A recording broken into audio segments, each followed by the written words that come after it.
Hello and welcome to Traditional Painting the Digital Way. This is where I use digital painting apps to teach traditional painting techniques. In this video we're going to be starting a brand new series and we're going to be doing a galaxy painting. And we're also going to, just for the fun of it, put in some celestial butterflies. So this will be sort of a fantasy painting and we're going to have a lot of fun doing this. So we're going to go ahead and use Infinite Painter for our app, but if you want to follow along with traditional materials, here's the brushes that I use, and you can use these with acrylic paint or you can use these with oil paint.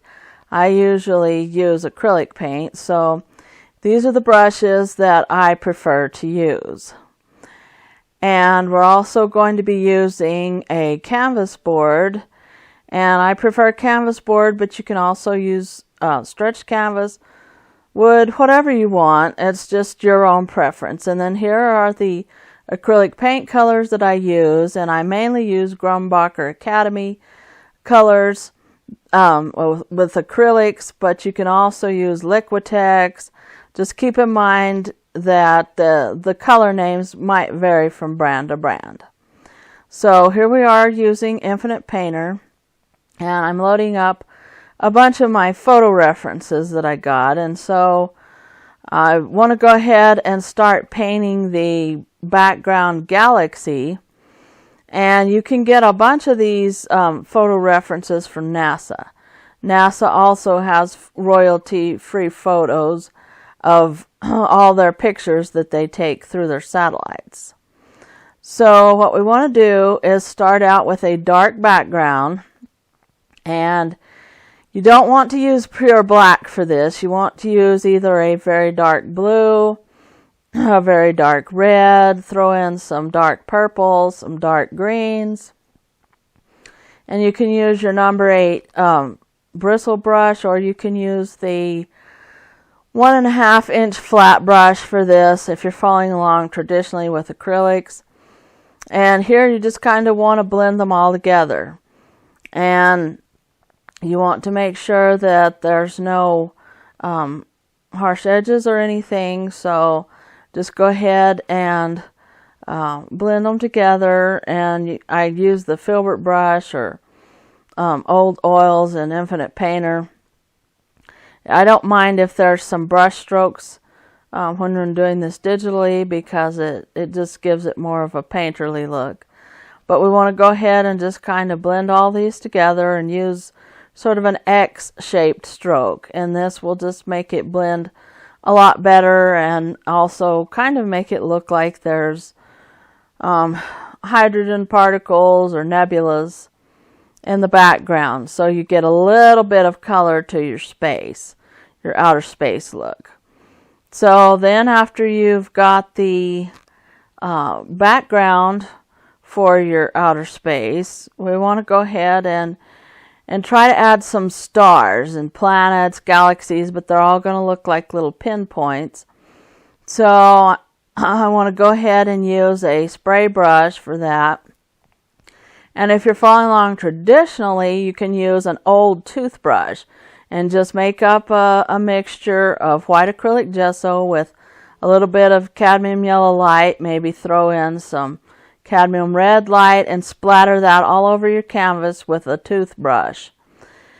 And make sure that you put a lot of water into your mixture, and it will give you sort of a star pattern, a random pattern. And in Infinite Painter, I like to use some of the spray brushes that will give me a random pattern as well.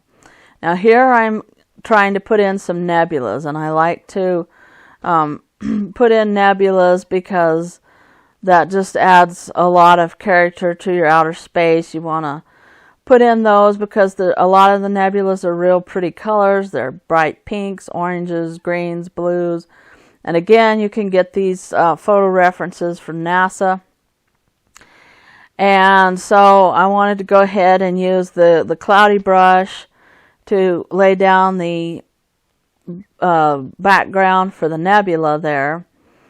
And if you're following along traditionally, you would use a dry brush stroke, which means that you would take your number 8 filbert and don't put a lot of paint on it, but just brush lightly and transparently over the background and let some of the stars shine through, and you might also let some of the dark shine through in your painting there with acrylic. And then you can get this effect with the cloud brush in Infinite Painter. And so I'm adding some yellows, some pinks, some cadmium orange light colors, and you could use alizarin crimson if you're following along traditionally.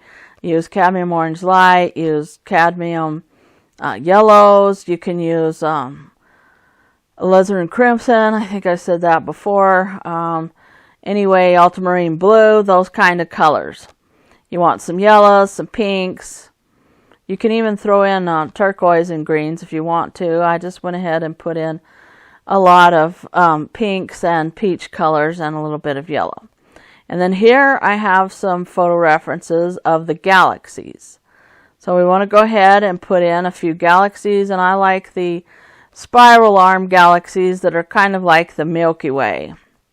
And so what you do here is you can go ahead and use a filbert brush or your old oil brush in Infinite Painter, and just kind of make the spiral arms. And you can do this with your number 6 filbert, or you can use your number 3 round, and then you would go ahead and smudge it if you're following along with acrylics. And so here I'm going to go ahead and smudge it and use some of the cloudy brushes to make it look like nebula and stardust and things like that, because you don't want to leave a harsh line, you want to soften it. And if you're doing this with acrylics, you can use a paper towel or your finger or something like that, but you just want to smudge it out, but keep it in the spiral pattern because you want it to look like a spiral galaxy. Since the Milky Way is kind of a spiral galaxy, I just thought that those would make a nice look and a nice pattern.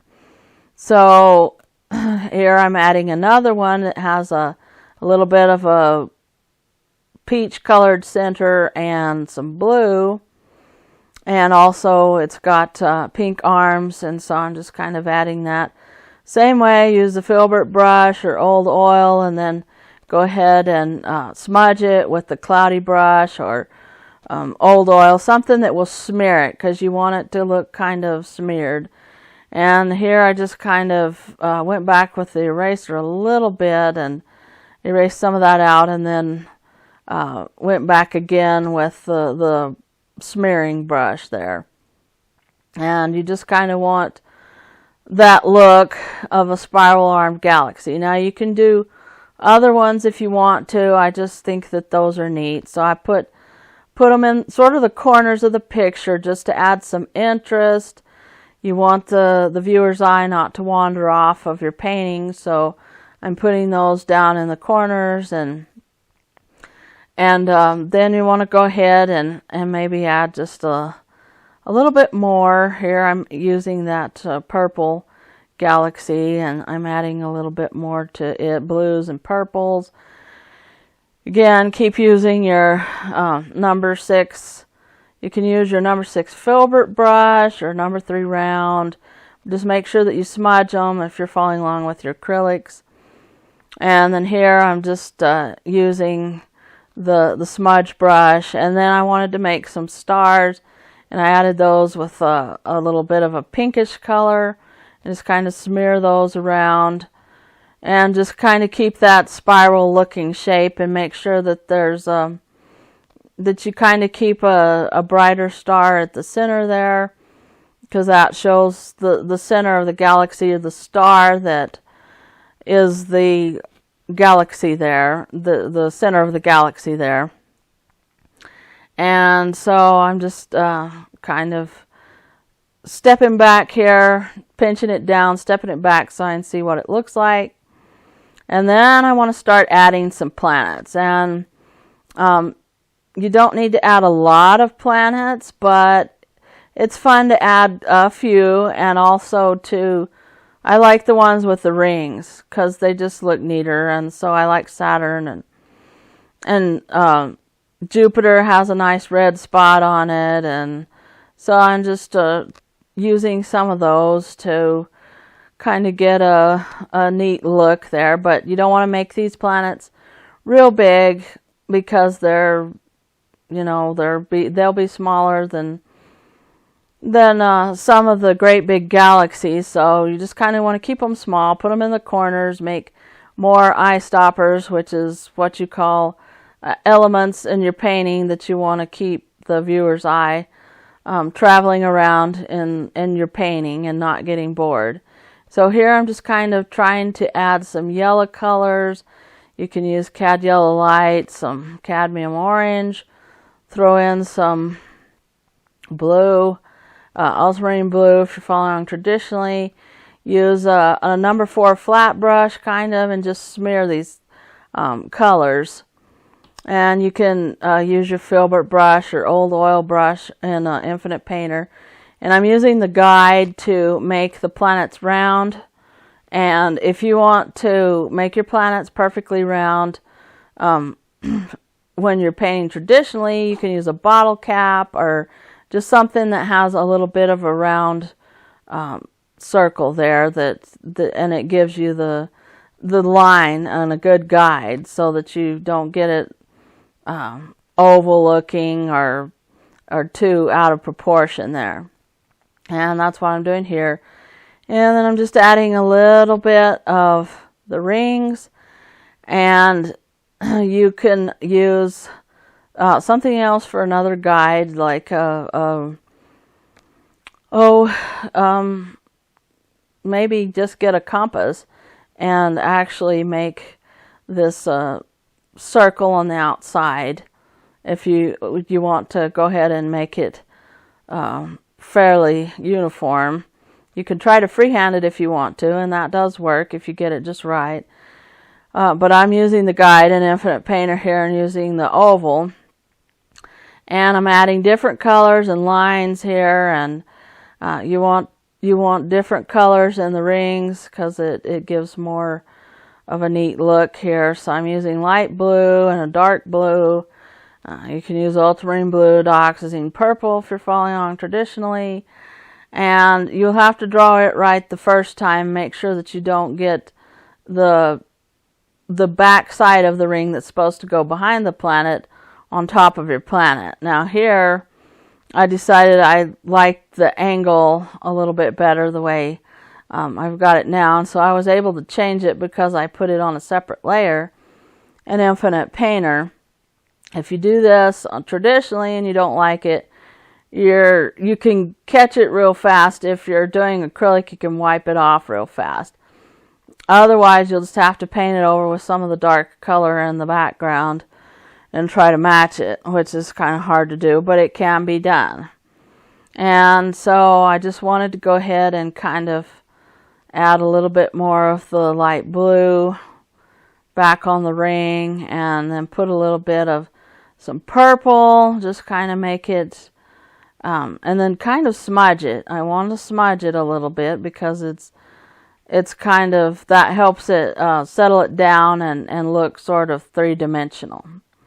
So this is the end of part 1 of our celestial butterfly video, and in part 2 we're going to go ahead and work more on the planets and maybe start adding in a little bit of the butterflies.